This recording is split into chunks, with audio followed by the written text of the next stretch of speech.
一辆卡车行驶在青藏公路上，司机突然出现了高反症状，他只能一边吸氧一边驾驶。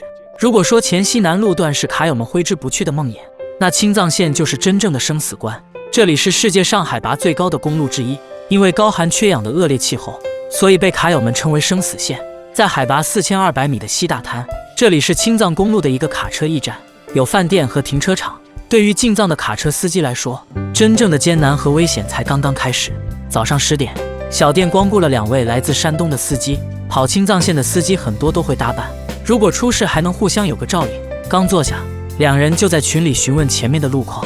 那边天气咋样？那边今天那个南区有阵雪，我也看的那个手机上的天气预报。进藏需要翻过5、6座海拔5、6千米的山，需要提前准备好高反的药物、氧气还有食物。明知道这条路难跑，但就青藏公路来说，他们都是老司机了。只要货合适，价钱合适，我们就来，不管什么时候，夏天了、冬天了，我们都来。就是现在最流行的一段话，就是身上若无千斤担，谁拿生命赌明天啊？你说是吧，兄弟？已经跑青藏线5年的李宝华，还记得第一次进藏的情形。脑子就好像炸了一样，哎呀，这个昏昏欲睡的感觉，不能动，那种感觉就是说不上来，就是比喝醉酒比醉酒还难受，就那种，就是当时心里想着，哎呀，这一辈子我也不来了这个地方了。没有时间去抱怨生活的艰难，刚吃完饭，他们就要出发了。接下来要连续开好几个小时。李宝华一般会在小店接满1壶开水，足够他们用1天。下午3点，来自陕西的司机郝志江才吃早饭。大多时候，卡车司机的3餐都不固定，可能1天就只能吃1顿，但吃不上饭只是小事。他们从5道梁回来遭遇了更闹心的事，路过不动泉时下起了雪，行驶在路上卡车像蹦迪一样，差点没能回来。一次出来至少20多天，哪里有货就去哪里。对卡车司机来说，家只是一个临时的住所。晚上8点，在饭店后面的停车场，一名卡车司机刚停下车，没有直奔饭店，而是检查起货物来。就每天要不停地检查，不检查的话，这个要跑的话就麻烦事情大了，要赔钱啊。拉玻璃对卡车司机们来说风险很大，司机马文宝需要仔细检查，一旦损坏，这一趟就是白跑。确认玻璃没有问题，马文宝悬着的心放了下来。从21岁开始跑车，他已经干了20多年，和卡车在一起的时间比跟家人多。上个月在拉萨卸货时，他的胳膊被玻璃划伤，缝了16针。这直接到骨头，把这个肌腱断了嘛。这3个指头就是成这，短手不是手，短腕手就是这样。现在还没好。听到这个消息，妻子连夜从老家赶来，陪伴住院治疗18天。医生嘱咐至少要休养2个月才能开车，但是马文宝不敢耽搁，1个月1万多的车贷，不跑车就还不上，面临被扣车的风险。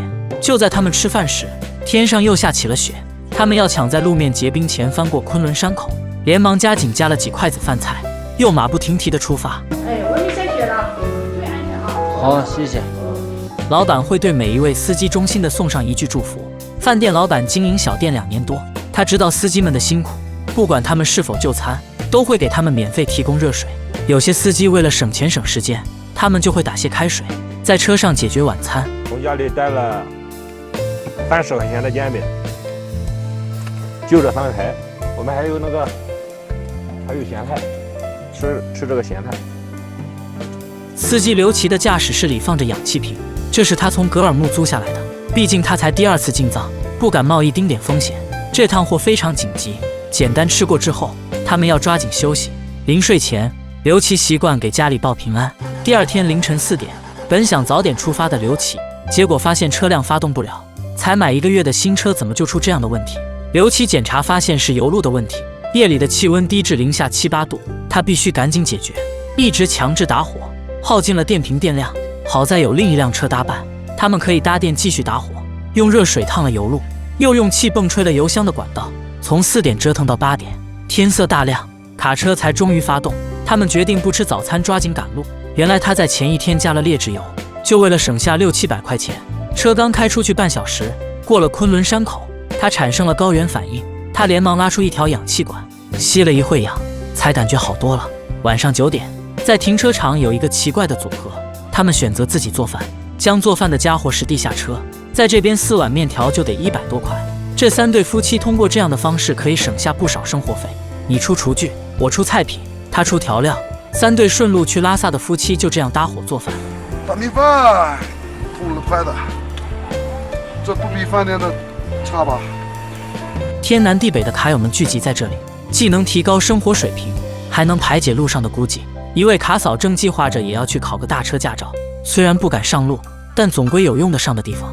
常年跑车的司机身体多少都有些毛病，这些卡嫂为了照顾到丈夫，放弃了家里舒适的生活。即使在这里条件艰苦，但心里踏实。2口子在外，最难克服的就是对孩子的挂念。你孩子多大了？